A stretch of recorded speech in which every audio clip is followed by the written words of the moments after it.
Hello everybody, Speed Freak YGO here, and today I'm coming at you with a Tearlament deck profile that won the Suda Case event in Louisville yesterday at TTD.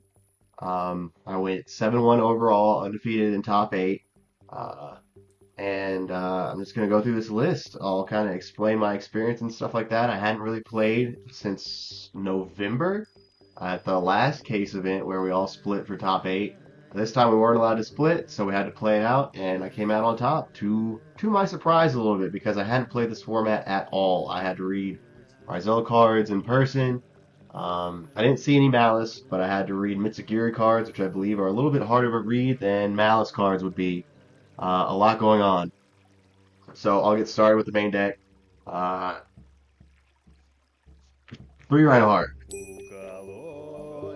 3 Tier Cash, the girls, God bless them. That's it for the tier monsters, of course. Then we go into our cash tiras. 3 Fenrir, 3 Unicorn. Then we get into our horse. 3 Imseti, Happy, Glemateth. And then we'll get into our Fiendsmith package here. We just got 1-1, Engraver and Lacrima. I'll talk about that a bit too. I know a lot of decks are playing 3 plus the spell plus Lurry still, and I know why for those decks, but I still believe that this is the best for this deck, for example.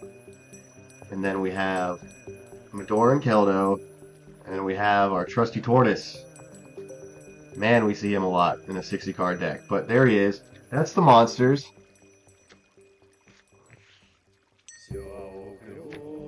Next we got the spells. 3 planet, 2 planet, and a couple of walls. This is the horse field spell. So you got your tier field spell, your cash field spell, and your horse field spell. I love these ratios. You'll see we kind of max out on the horse stuff because you really want to get that line going and just have that consistency and prolonging the life that your deck gets to play. I notice a lot of these decks in the current format, from just my small sample size yesterday, don't really have a lot they can do after you kind of like go back and forth for 2 turns. Like, they don't set up, horse stuff. They don't get to bring back 3 dudes a turn at the start of their turn. You know what I mean? Just for example, like. Anyway, we'll talk about that more in depth. 3 Scream, 1 Birth, 3 Sarcophagus,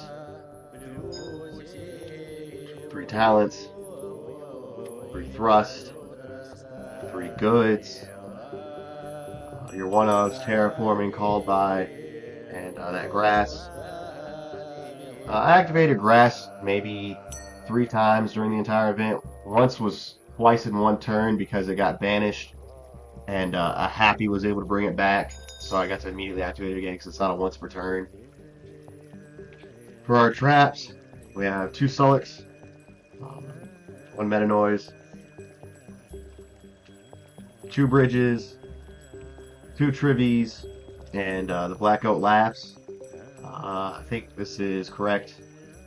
Meta Noise is always one of those that it's only there because it's also a good card if you draw it, or if you thrust for it if you know what you're playing against. A single searchable Book of Moon can be absolutely insane in almost every format this card's been in.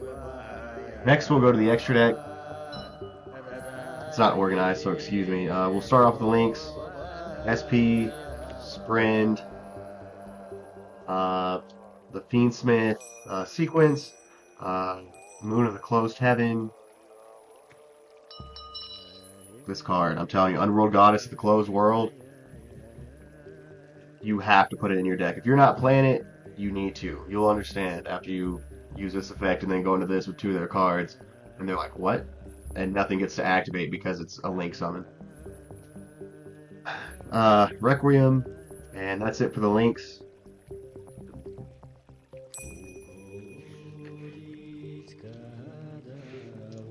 And for our XEs, we have Zombie Vamp over the main man. And we have Bahamut Toad, of course. And we have Reaper.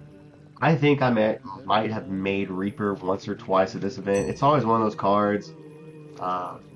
The idea is that you can always make well, not always, but you can make Reaper plus Desiree just off the Fiendsmith line if you have a couple spare bodies. But I really don't like going that route. I'd much rather have like the setups where instead of using those bodies to go Reaper and then bring it back and then use the extra bodies to go the Desiree route.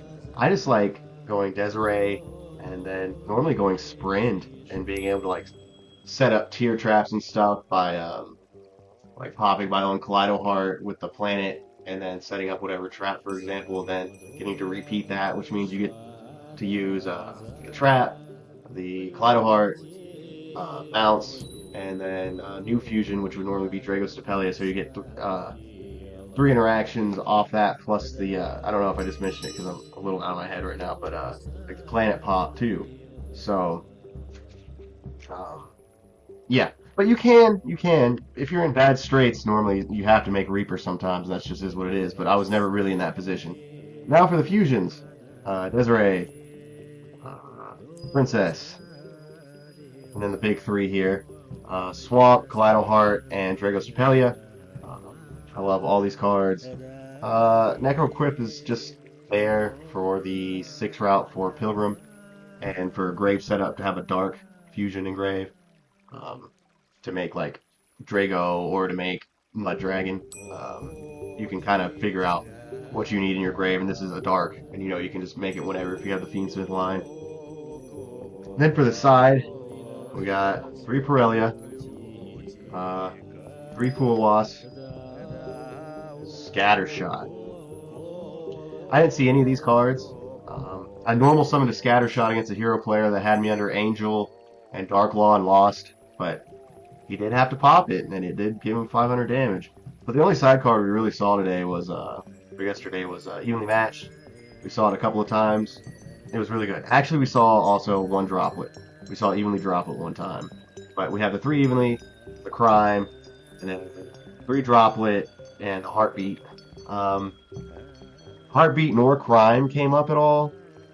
I'm always wondering if these could just be other cards sometimes. But they're in there just because, you know, if you're siding going first, you can stick these in there, and on top of like them having utility, if they go to Grave, they have utility also, so it's just extra consistency there. I can't say I ever really side them going first, either outside of Crime, just for its effect. Heartbeat, if, you know, if they have something to do with spells and traps that matter that much. It just wasn't, you know, they were just one of. So we played against multiple heroes.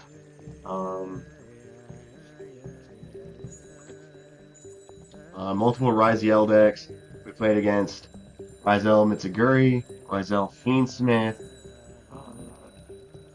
I think a couple of those. And then we played against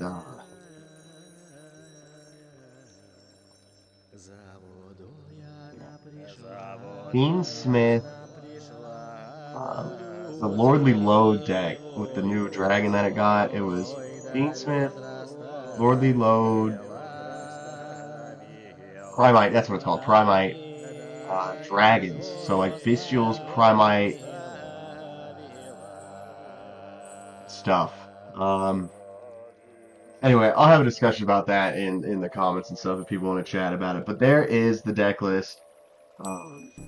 60 cards. It felt great. Lost 1 round. All the games were pretty simple. This deck cuts through like mid-range decks. It's all gas, so they set up their board.